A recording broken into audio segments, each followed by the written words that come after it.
Good morning. Scott Luton here with you on this edition of This Week in Business History. Welcome to today's show. On this program, which is part of the Supply Chain Now family of programming, we take a look back at the upcoming week, and then we share some of the most relevant events and milestones from years past. Of course, mostly business focused, with a little dab of global supply chain, and occasionally we might just throw in a good story outside of our primary realm. So I invite you to join me on this look back in history to identify some of the most significant leaders, companies, innovations, and perhaps lessons learned in our collective business journey. Now, let's dive in to This Week in Business History.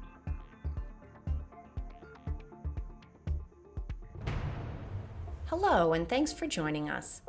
I'm Kelly Barner, owner of Buyers Meeting Point and the host of Supply Chain Now's Dial P for Procurement. You can join me on the third Tuesday of each month for a video live stream that runs from 12 to 1 p.m. Eastern, as I bring together the leading minds in corporate spend management and do my best to blur the lines between procurement and supply chain. I'm guest hosting this edition of This Week in Business History, so thanks so much for listening. In this week's show, we'll be remembering a number of key stories, innovations, inventions, and firsts that took place between April 12th and the 16th. As you probably know from the title of this episode, we're going to start by spending some time in more recent business history, the year 2000 to be exact. But don't worry, I have plenty of looks way back in time for you today as well. On April 14th, 2000, the rock band Metallica filed a lawsuit in Northern California District Court against Napster, a peer-to-peer music sharing site. Before I get into the details of the case and its implications, let me give you some background about the players. Metallica is a rock and roll Hall of Fame member band that is credited with taking the heavy metal genre of music mainstream. Depending on your point of view, they are probably either too brutal to listen to or completely awesome and revolutionary. I happen to fall into the completely awesome camp. Their songs and albums have titles like Master of Puppets, Ride the Lightning, The Unforgiven, and Sad But True.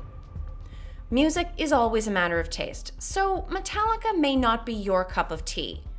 But financially speaking, there really is no debate. The albums they released between 1983 and 2016 sold 121 million copies, and their current net worth was recently estimated at about $900 million. In 2019, Forbes listed the band as one of the world's highest paid celebrities. So, like to listen to them or not, they are hard to ignore, and they were even more so in 2000. In the other corner, we have Napster, a peer-to-peer network for sharing MP3s or digital music files. Someone would download the Napster software program and install it on their computer. Then they would rip the songs off of a CD locally. That's a compact disc for all of you digital natives listening in. This process made it possible for everyone else in the Napster network to pull music from other members' computers. In other words, without buying the music themselves. Part of what made the legality of this particularly tricky is that the music never lived on Napster's own servers. They simply provided the software and the network functionality, like a conduit for naughty behavior. Files went straight from member to member. They were never in possession of the music or the files. At the time, there were no digital music services like Spotify or Apple iTunes. So this was a huge deal for bands, musicians, and recording companies. It took dollars directly out of their hands. In fact, sometimes albums actually leaked out on Napster before they were even available for purchase in stores, seriously hurting the critical initial sales period. This exact thing actually happened to Metallica. This brings us back to the lawsuit. I mentioned some of Metallica's album names before, but the most relevant one here is, quote, "and justice for all." When Metallica filed their case in April of 2000, it became the first case that involved an artist suing a peer-to-peer file-sharing software company. Other artists, including Dr. Dre, filed their own suits, but Metallica effectively stood alone as bold representatives of an entire industry. In fact, Lars Ulrich, the drummer for Metallica, even testified before a Senate Judiciary Committee hearing on downloading music on the internet in July of 2000. The courts ruled in Metallica's favor, and while everything wasn't corrected overnight, eventually Napster was forced to file for Chapter 7 bankruptcy and liquidate all of their assets, despite the fact that they had received $15 million in VC money. Napster's story may have ended, but the implications of this case live on. The core issue was copyright infringement, ownership of the content created and owned by the artists and recording labels. In an official statement released by Metallica at the time, they stated, quote, "With each project, we go through a grueling creative process to achieve music that we feel is representative of Metallica at that very moment in our lives. We take our craft, whether it be the music, the lyrics, or the photos and artwork, very seriously, as do most artists. It is therefore sickening to know that our art is being traded like a commodity rather than the art it is. From a business standpoint, this is about piracy, taking something that doesn't belong to you, and that is morally and legally wrong. The trading of such information, whether it's music, videos, photos, or whatever, is in effect trafficking in stolen goods." End quote. The conversation about copyright, piracy, and digital ownership still rages on, through the rise of iTunes and the release of the iPod. Artists such as Dave Matthews Band, Taylor Swift, Beyoncé, Jay-Z, and Kanye West have all waded into the discussion, both in their own interest and on behalf of small independent musicians around the world. No matter what form of content creation you or your business happens to be in, you need to know that the returns, largely tied to rightful IP ownership, are there to justify your investment of time, talent, and resources. Even organizations like Supply Chain Now have Metallica to thank for our ability to operate a successful business based on content creation. Rock on! We now turn from rock law to consider some older business milestones. On April 13, 1860, the first Pony Express reached Sacramento, California. The 1,800-mile journey began in St. Joseph, Missouri 10 days earlier, the very first journey made by the fledgling service, and required a series of horse and rider relay teams to complete. Established long before the U.S. was connected from east to west by the telegraph system, and before there was a reliable cross-continental railroad, the Pony Express was the only way to get letters and packages across the country, other than sending them around it by ship, which took about a month, or by stagecoach, which took about 3 weeks. While it was considered lightning fast and revolutionary for its time, the Pony Express was never profitable, and it didn't last long. It officially ceased operation in October of 1861, just about 18 months after being launched. Maybe the most amazing thing is the fact that its legend continues to live on in our minds as an enduring part of the American Wild West, despite its very short operating tenure. In an interesting coincidence, almost exactly 40 years later, on April 16th of 1900, the U.S. Postal Service released the first book of postage stamps. Individual postage stamps existed long before this, but this allowed people to buy a book of stamps more like we know today. You could buy 12, 24, or 48 2-cent stamps with wax paper between them to prevent sticking. Let's do the procurement thing for just a moment and compare the cost of a stamp at the time to sending mail via the Pony Express.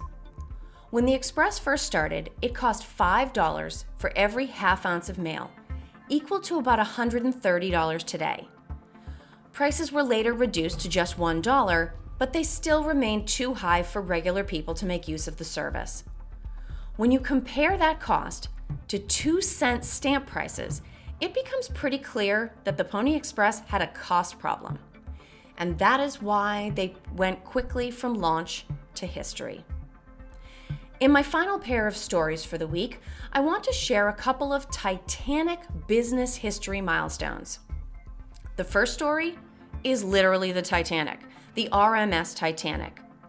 On April 14, 1912, at 11:40 p.m., the Titanic hit an iceberg a few hundred miles off the coast of Newfoundland. By 2:30 a.m. the following morning, it was gone.